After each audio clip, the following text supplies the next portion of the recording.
오늘은 샛별신앙, 성장보다 성숙을 바라시다라는 제목으로 하나님 말씀 전하겠습니다. 제가 초등학교 1학년 즈음으로 기억을 합니다. 제가 안면도라는 시골에 살았어요. 그래서 시골 생활을 하다 보니까 서울 구경할 기회가 없다고 생각했든지 저를 아껴주시던 장로님이 저를 데리고 서울 구경을 한번 시켜주셨어요. 장로님 손주들과 제가 친하게 지냈거든요. 서울에 갔습니다. 63빌딩에 가게 되었습니다. 이제 그때 처음으로 아이맥스가 아마 개관한 지 얼마 안 되었을 때였던 것 같아요. 63빌딩의 아이맥스 영화관을 구경했는데 놀라웠습니다. 사람이 되게 많았어요. 그래서 끝나고 나서 나오는 길에 너무나 인파가 많으니까 제가 그만 일행을 놓치고 말았습니다.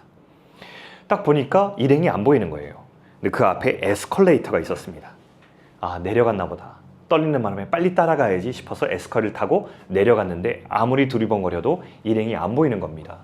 그때 저에게 다가온 중년 부부가 있었어요. 아저씨 아줌마가 저한테 오더니 아이고 길을 잃었구나. 아이고 어떡하니. 아저씨 아줌마가 맛있는 거 사줄게. 같이 가자라고 하면서 제 손을 딱 잡아주는데 그 손이 얼마나 따뜻하고 그 아줌마 아저씨의 그 표정이 얼마나 온화하든지 제가 두려움하면 얼마나 신뢰가 되었는지 모릅니다. 그리고 내가 맛있는 거 사줄게 라는 그 음성에 귀 기울이고 그 손에 이끌려서 어디론가 가고 있었습니다. 근데 저 위에서 소리가 들리는 거예요. 요셉아 하는 소리가 들려요. 장로님 일행이었습니다. 근데요, 그때 저를 잡고 있던 그 따뜻한 손이 갑자기 저를 놓고 황급히 도망가 버렸습니다.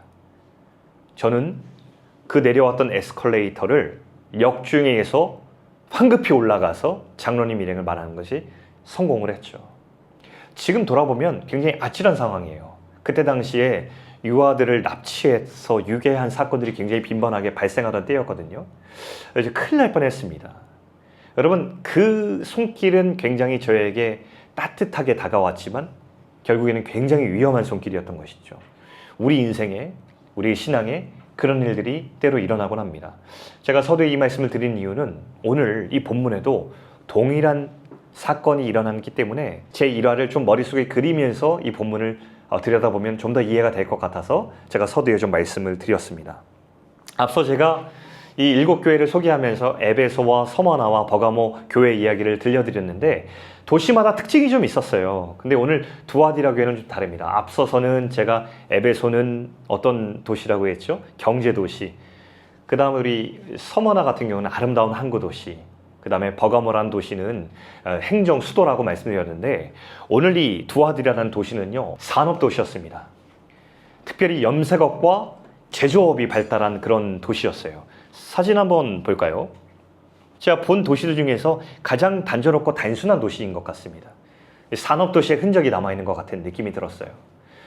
여기 안에서 여러분 염색업이 왜 발달했냐면 해안에서 줍는 조개의 원료나 식물의 뿌리를 가지고 추출하면 어떤 색으로 물이 들었냐면 자주색 물이 들었다고 해요. 자주색 옷감이 굉장히 고급스러운 이 옷감이었기 때문에 비싼 값에 팔렸다고 하죠.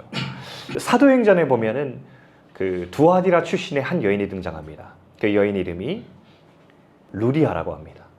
자주색 옷감 장사 루디아. 굉장히 큰 이 사업가라서 자기 집을 예배 장소로 내어준 이 사람으로 잘 알려진 그 루디아가 이 두아디라의 출신이었습니다. 또 한 가지 발달한 산업이 제조업이었는데 거기 안에 구리와 주석이 많이 나서요. 구리와 주석을 뜨거운 불에 가공을 해가지고 이 청동을 만드는 산업이 발달했다고 해요. 근데 이 산업을 유지하는데 되게 중요한 것이 있었는데 그것이 바로 이 길드라는 것이었습니다. 그 당시에 사업을 잘하기 위해서는 서로 협동조합을 이루는 이 길드가 필수적이었다고 해요. 그 길드가 성행하고 있는 도시가 이 두아디라였죠. 교회는 어땠을까요? 세워진 교회는 여러분 하나님께서 뭐라고 말씀하셨냐면요. 한번 말씀 볼까요? 이렇게 말씀하세요. 나는 네가 한 일과 너의 사랑과 믿음과 봉사와 인내를 알고 또 내가 처음보다 지금 더 많은 일을 하고 있는 것도 알고 있다. 굉장히 칭찬을 하고 계시거든요. 교회를 추측해 보건대 이 말씀에 미루어 보아 교회가 굉장히 성장하고 있는 교회였고 선한 영향력을 끼치는 교회였던 것 같아요. 매력적인 교회죠. 가고 싶은 교회인 것 같아요. 그리고 좋은 교회로 짐작이 돼요. 여러분, 그런데 하나님께서는요, 이 교회의 성장과 그들이 교회의 이름으로 한 일보다 더 관심 있게 지켜보는 것이 있어요. 정말 좋은 교회 같은데 하나님께서는 이것을 칭찬하시지만 그러나 이것보다 더 관심 있게 지켜보는 것으로 장면을 옮기시는 것을 우리는 보게 됩니다. 그것은 바로 뭐냐면요, 교회의 모습이 아니라 이 교회의 성도들의 삶의 자리로 장면을 옮겨가세요. 여러분, 그 장면으로 한번 우리 옮겨볼까요? 교회의 자리가 아니라 성도들의 삶의 자리로 장면을 옮겨서 한번 우리가 보도록 하겠습니다. 제가 아까 길드라는 것을 소개했어요. 그렇죠? 길드가 필수적이라고 했어요. 근데 이 길드는 단순히 일하는 사람의 협동조합을 넘어서는 의미가 있었어요. 어떤 것이었냐면 길드가 결속을 다질 때 꼭 하는 의식 같은 것이 있었습니다. 길드가 함께 다 모여요. 그러면 신전에 모입니다. 왜냐하면 이 길드는 단순히 사업을 협력하는 존재가 아니라 다 같이 신전에 찾아가서 거기서 제사를 드리는 것으로 이 사업의 성공을 기원했습니다. 이 길드는 신전을 서포터하는 후원의 역할을 했거든요. 그래서 로마, 그리스 신들을 모시는 신전에 올라가서 거기서 우상 앞에서 다 같이 제사를 드리면서 우리 사업이 잘 되게 해주십시오라는 것을 같이 빌었고요.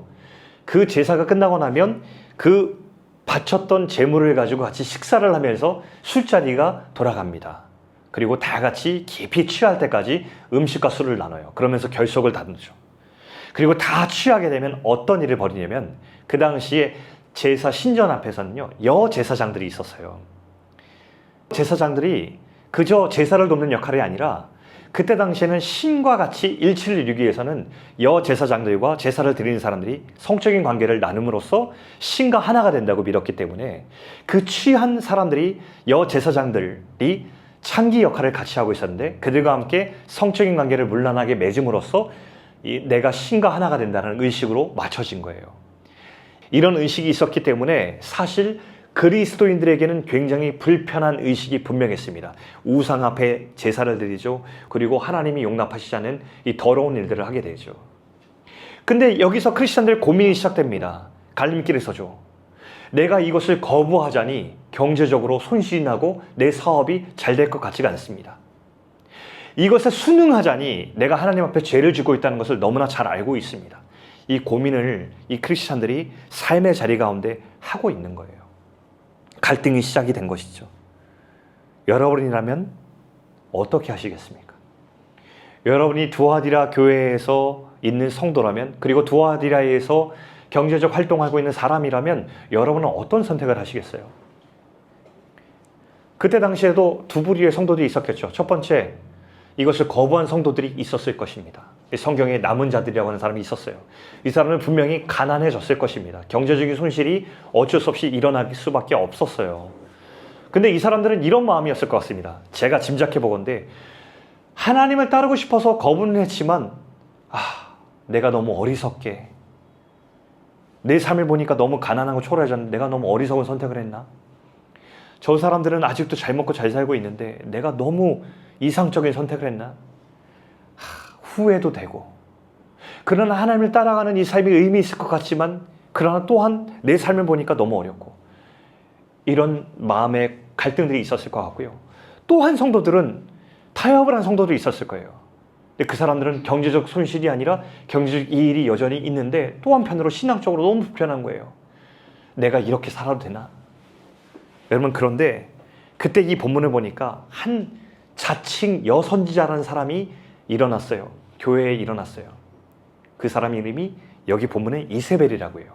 원래 이세벨이라는 이름은 구약시대에 있었던 여왕의 이름인데요. 아합의 왕의 아내였는데 이 사람이 어떤 일을 했냐면 나라 안에 스며시 이 바알을 숭배하는 신앙을 가지고 와서는 우상을 숭배하는 신앙을 하나님 있는 나라에 다 퍼뜨려 버립니다. 그리고 온 나라를 우상을 숭배하는 나라로 만들어 버리죠. 근데 이세벨의 뜻의 이름이 뭔지 아세요? PPT 넘겨보시면 순결한, 고결한이라는 뜻을 가지고 있습니다. 이 사람은요, 굉장히 아름다운 사람이고 우아한 사람이었습니다. 그리고 이 신앙을 가지면 우리가 더 잘 살게 될 거야 라는 것으로 유혹을 했어요. 굉장히 사람들 앞에서 친절하고 좋은 사람이었습니다. 그러나 속으로는요, 내가 가진 것을 빼앗기 위해서는 그 사람을 죽여서라도 빼앗는 사람이었어요. 이 사람이 바로 그런 교회의 존재였다는 것이죠. 여러분, 타협하고 있는 사람에게 이세벨이 나타나서 뭐라고 했을까요? 괜찮아. 그거 괜찮은 일이야. 너의 영혼은 이미 하나님 앞에 구원받았기 때문에 네가 그 앞에서 타협하는 신앙? 하나님 앞에서 그거는 괜찮아. 교회 안에서만 영적으로 하나님과 잘하면 돼라고 유혹을 했던 것이죠. 이게 타협하는 사람들에게 어떻게 들렸을까요? 굉장히 위로가 됐고 좋게 들렸을 거예요. 그래서 그때부터 사람들이 이 사람을 따르기 시작하면서 그들은 타협을 시작했고요. 그들의 사업은 번창했고요. 그 번창한 사업을 통해서 어떻게 했을까요? 더 교회 안에서는 더 많은 재정을 헌금하고 교회 안에서 선한 사업을 이제 하기 시작했던 것입니다. 그래서 두아디라는 아까 말한 것처럼 교회 안에 여러 선한 사람들이 많이 하면서 성장하기 시작했던 거예요. 근데 오늘 하나님께서 뭐라고 이 교회를 향해서 말씀하십니까? 자, 18절 말씀 한번 우리 볼까요? 자, 여기 두아디라의 교회 사자에게 편지하라. 그 다음에 뭐라고 하냐면요. 그 눈이 불과 같고 그 발이 빛난 주석과 같은 하나님의 아들이 이르시되, 하나님이 말씀하실 때 특별히 이런 하나님을 말씀하신 이유가 있습니다. 그 당시 우리 제조업이 발달해서 쇠를 재련하기 위해서는 아주 금속을 태울 수 있는, 녹일 수 있는 뜨거운 불이 필요했잖아요. 사람들이 그 불길에 익숙한 거예요. 그게 얼마나 위험하고 맹렬한지 잘 알아요. 근데 그래서 하나님께서 시각적으로 그들이 알아들을 수 있게 말한 거예요. 하나님의 아들의 눈은 그 불꽃 같다. 그리고 그들은 그들이 재련한 주석이 얼마나 단단한지 알아요. 그 하나님의 발은 주석 같아. 이게 뭘까요? 하나님께서는 우리 모든 마음속의 동기와 모든 생각을 다 알고 계시는 분이고, 그리고 그 악한 것을 발견했을 때 그 모든 것을 깨뜨리시는 하나님이시다 라고는 심판하시는 하나님을 말씀하고 있는 것입니다. 나는 사람의 뜻과 마음을 살피는 자라는 말을 여러분 잘 기억하실 수 있길 바라요. 하나님은 우리의 열심과 선행으로 우리의 것을 잘 위장하고 가린다고 하더라도 우리의 모든 잘못된 동기와 우리의 모든 타협을 아실 수 있는, 꿰뚫어 보시는 그런 하나님이십니다. 오늘 하나님의 모습이 우리에게 굉장히 무섭게 다가올 수도 있어요. 한없이 사랑이 많으셔서 용서해 주셔야 되는 분이 오늘 우리의 모든 것을 심판하신다고 하실 때에 그 말씀이 불편할 수 있어요. 다음 말씀도 한번 띄워줘 보시겠어요? 나는 사람의 뜻과 마음을 살피는 죄인 줄 알지라. 내가 너희 각 사람의 행위대로 갚아주리라. 너무 심판하신 하나님이 무섭게 다가와요. 어쩌면 거부감이 있는 분이 있는 줄도 알겠어요. 하지만 여러분, 이것이 바로 우리가 아버지 하나님을 더 사랑하고 존경하게 되는 이유입니다. 한없이 인자한 우리 아버지가 정말로 존경스러운 것은 이 땅의 악한 것에 대해서 분노하고 그것을 분별하는 정의로움이 있기 때문 아니겠어요?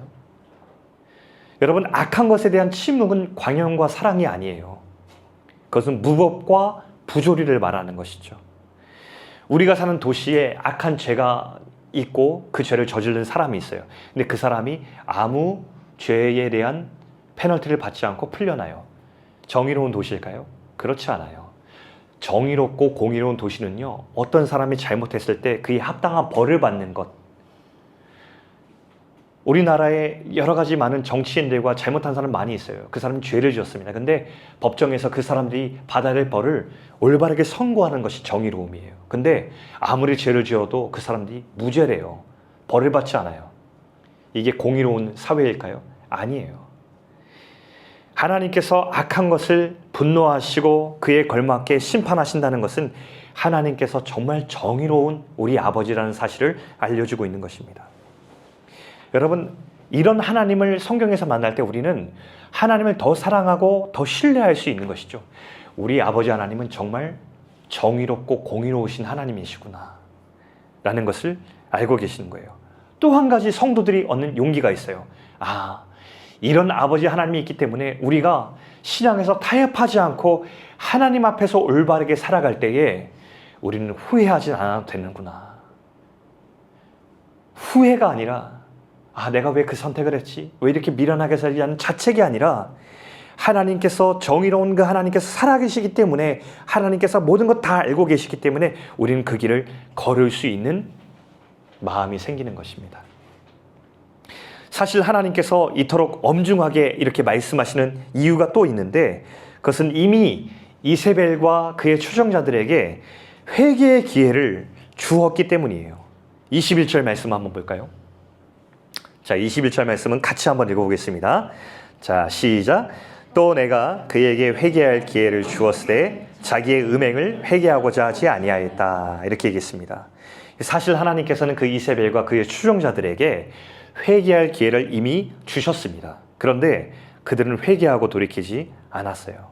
왜냐하면 두 가지 이유인데요. 첫 번째는 그들에게 아무런 일도 일어나지 않았어요.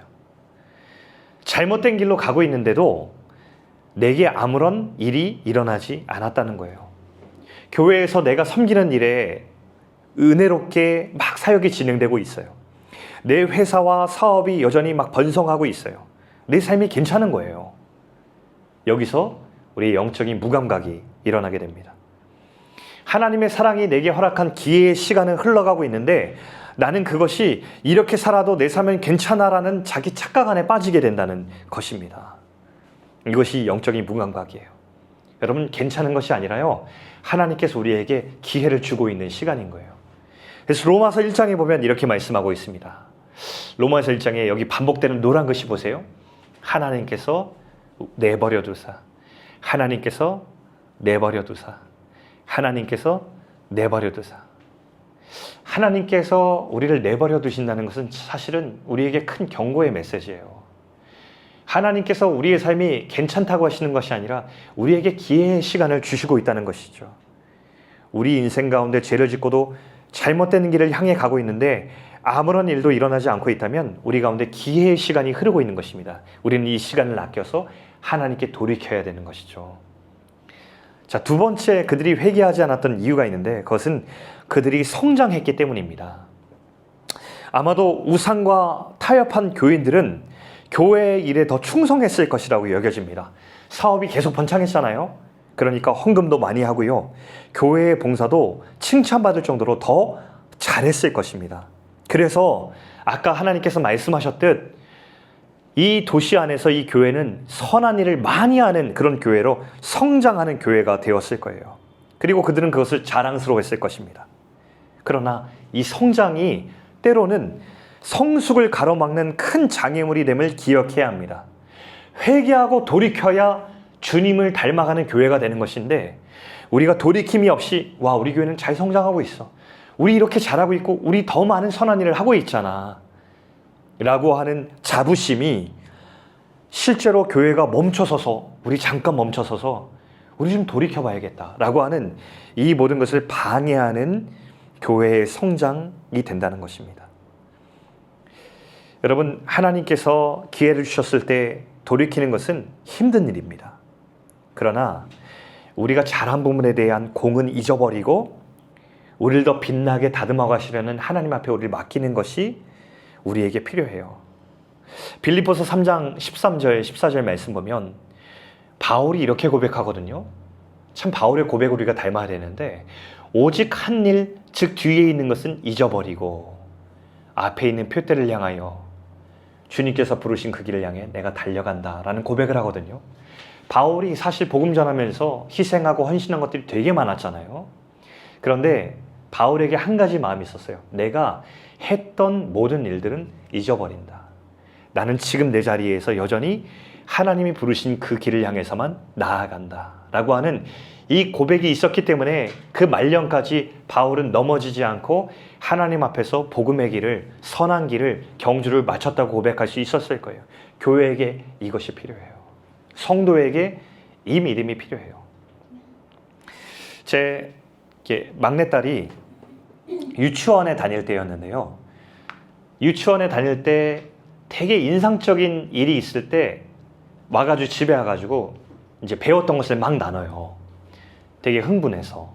근데 하루는 너무 흥분해서 집에 돌아왔어요. 그리고 나서 유치원에서 배웠던, 선생님이 배웠던 한 사람에 대해서 막 설명을 하기 시작하는 거예요. 아빠, 닉 부이치치 알아요? 닉 부이치치는 팔과 다리가 없어요. 그런데도 수영도 잘하고요, 컴퓨터도 잘하고요, 굉장히 대단한 사람이에요. 선생님께 배웠던 그 이야기를 하는 거예요. 근데 이 아이에게는 그 배웠던 수업이 굉장히 놀랍고 굉장히 큰 임팩트가 있었던 것 같아요.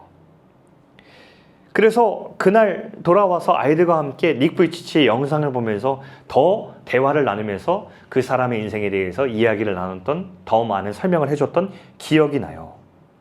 그리고 강연도 찾아봤고요. 그러니까 아이에게 되게 좋은 배움의 기회라고 생각을 했어요. 근데 이 막내 아이가 닉 부이치치의 팬이 되었어요. 하루는요, 얼마나 팬이 되었냐면요, 가만히 있는데 제가 깜짝 놀란 장면이 이렇게 닉 부이치치 흉내를 내는 겁니다. 티셔츠 안에 팔을 내고 이렇게 앉아가지고 그가 강연하는 것을 흉내내는 거예요. 근데 이것이 그 사람에는 조롱이 전혀 아니었고요. 그 사람이 너무 대단하니까, 팬이 되니까 그의 모든 것을 따라하고 싶었던 거예요. 너무 만나고 싶대요. 아빠, 우리 이분 만나면 안 돼요? 이분 꼭 만나고 싶어요. 너무 좋아하는 거고 그 사람의 인생에 대해서 영향을 많이 받은 겁니다. 제가 이것을 보면서 이런 생각했습니다. 한번 사진 보여줄까요? 제가 이분을 이제 책도 읽었고 영상도 보고 저도 굉장히 존경하고 제가 이런 소망을 하게 됐어요. 만약에 나중에 정말로 제 막내딸과 함께 이분을 같이 만날 수 있는 기회가 있으면 참 좋겠다라는 생각을 했습니다. 유전 질환이 있으셨어요. 그래서 팔과 다리가 없고 왼쪽에 있는 이 조그마한 이 발로 많은 기능을 하시는 분입니다. 그러나 장애를 인해서 발달은 멈췄지만 그 안에 있는 성숙은 굉장히 대단한 분입니다. 그의 영혼과 그의 마음과 정신은 굉장히 많이 성숙했어요. 그래서 여전히 많은 사람들이 이분의 이야기를 듣고 싶어하고 이분에 대한 이야기를 정말로 계속해서 초청해서 듣고 싶어합니다. 이분의 이야기에 영향을 받아서 다시 인생이 살아난 수많은 사람들의 이야기가 있습니다. 여러분, 제가 교회를 생각하면서 이런 생각이 봤습니다. 이분은 성장은 다 하지 못했지만 성숙이 있었어요. 이분을 바라볼 때 사람이 성장하지 못했기 때문에 이분에 대해서, 인생에 대해서 참 인생이 슬프다, 인생이 참 안 됐다라고 말하지 않고 많은 사람들이 이분 안에 있는 그 성숙을 바라보면서 이분의 인생 가운데 아름다운 작품을 바라봅니다. 제가 한 가지 깨달았던 것은 성장이 없어도 성숙이 있으면요, 사람들은 그 진가를 알아보고 아름다움을 이야기합니다. 한번 반대로 볼까요? 성숙이 없고 성장이 있을 때를 한번 얘기해 볼게요. 아무리 성장을 다 했다 하더라도 그 안에 성숙이 없을 때 사람들은 그 안에서 작품을 바라보는 것이 아니라 슬픈 눈으로 그 인생을 바라보게 됩니다. 저는 하나님을 바라볼 때도 교회를 향해서도 하나님께서 비슷한 이야기를 하신 것 같아요. 오늘 하나님께서 교회에게 원하시는 모습이 있어요. 하나님이 성경을 보니까요, 오늘 7교회를 향해서도 그랬고 하나님이 한 번도 교회의 규모나 사업의 크기에 대해서 언급하신 적이 없다는 것을 발견해요. 성장은 늘 사람들이 논하는 관심사이지 하나님께서 말씀하시는 주제가 아니었다는 것입니다. 하나님의 주제는 성숙, 예수님을 닮아가는 데 있더라고요. 교회가 하나님을 닮아가는 아름다움이 있다는 것을 오늘 발견해요. 그리고 하나님께서는 우리 각 성도가 하나님과 얼마나 진실한 관계를 갖고 있는지, 그의 삶의 자리 속에서 얼마나 예수님을 따라가고 있는 것인지에 대해서 주님은 가장 주목하신다는 사실을 오늘 본문에서 발견합니다. 우리 사랑하는 우리 소금 공동체 성도 여러분, 공동체를 이룰 때 우리는 자연히 마음속에 성장을 꿈꾸게 되는 것 같습니다. 교회가 더 사람이 많아지고 재정이 풍요로워지고 그래서 선한 사업을 많이 하고 그래서 교회에 찾는 이들이 더 많아져서 주목받는 공동체가 되고자 하는 그런 마음이 있습니다. 여러분, 어떻게 그런 마음이 좀 있으십니까? 저는 적어도 이제 개척한 목사로서 제 마음 안에는 이 마음이 있다는 걸 숨길 수가 없습니다. 하지만 제가 말씀을 바라볼 때마다 하나님께서 말씀하시는 한 가지를 제가 보게 됐는데, 그것은 언제나 하나님의 관심이 성숙에 있다는 것입니다. 예수님을 닮아가는 길, 거기에 교회에 주목하고 교회의 포커스가 맞춰져야 된다는 것이죠. 성장은요, 성숙을 우리가 추구할 때 따라오는 것일 수 있습니다. 근데 늘 그렇진 않아요. 어떤 경우에는 성숙을 늘 추구하지만 성장이 그에 반해 따라오지 않을 때도 있습니다. 제가 교회를 둘러보고 하나님의 사람들 둘러보니 그럴 때가 있어요. 때로는 하나님은 평생을 성숙을 향해 걷는 성도들 삶에 성장이 없는데도 당신의 작품으로 자랑스럽게 전시하시는 분이 하나님이시라는 것을 발견합니다. 여러분, 그런 분 주변에 없으세요? 정말 하나님을 너무 사랑하고 하나님을 아름다운 작품으로 평생 따라간 분인데 눈에 보이는 성장과 업적들은 잘 보이지 않아요. 근데 여러분, 그거 아세요? 하나님은 그 길과 그 흔적과 걸음을 하나의 아름답고 고귀한 작품으로 이 세상에 보여주고 있다는 것을요. 사람들은 세상의 논리로 이렇게 얘기해요. 봐라, 이 사람이 이만한 성정을 이뤘어. 성공했어. 라고 합니다. 근데 하나님은요, 꼭 그렇지 않아요. 주님을 정말 닮아간 그 흔적을 우리에게 보여주신 분이십니다. 봐, 이렇게 아름답게 평생을 걸어왔어. 유한하고 짧은 우리 나그네의 삶은요, 우리 생각보다 훨씬 더 짧을 것이고 곧 맞춰질 때가 올 것입니다. 그리고 우리는 아마 그때 꽤 많이 놀라게 될 것입니다. 업사이드 다운이라고 하죠.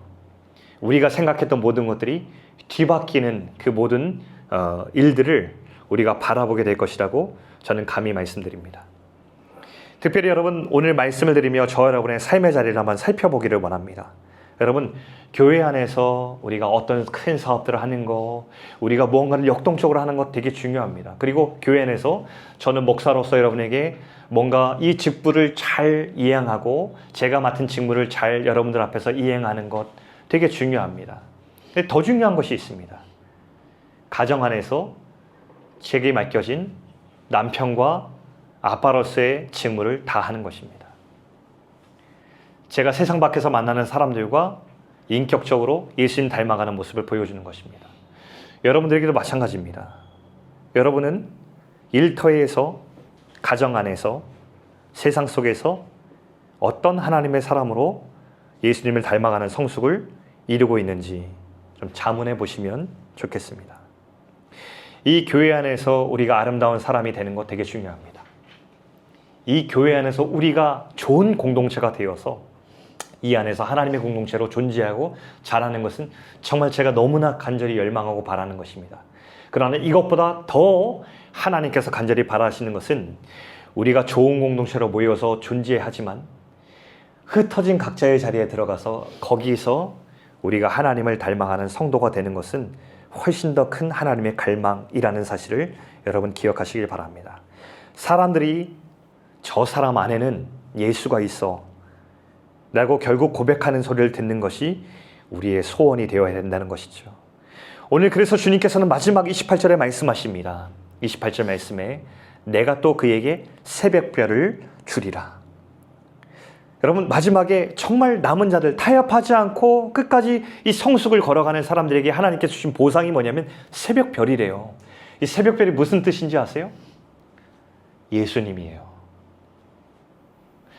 어떤 사람들은 보상이 결국 예수님이라고 할 수 있어요. 근데 모든 것을 아시는 하나님은 우리가 얻을 수 있는 가질 수 있는 가장 큰 보화가, 그 보물이 예수님이라는 것을 잘 아시는 분이세요. 네 안에 예수님이 있고 예수님이 네 안에 사는 것, 그것이 가장 큰 보상이야 라고 말씀하는 것이죠. 여러분, 우리가 오늘 소망하면 좋겠습니다.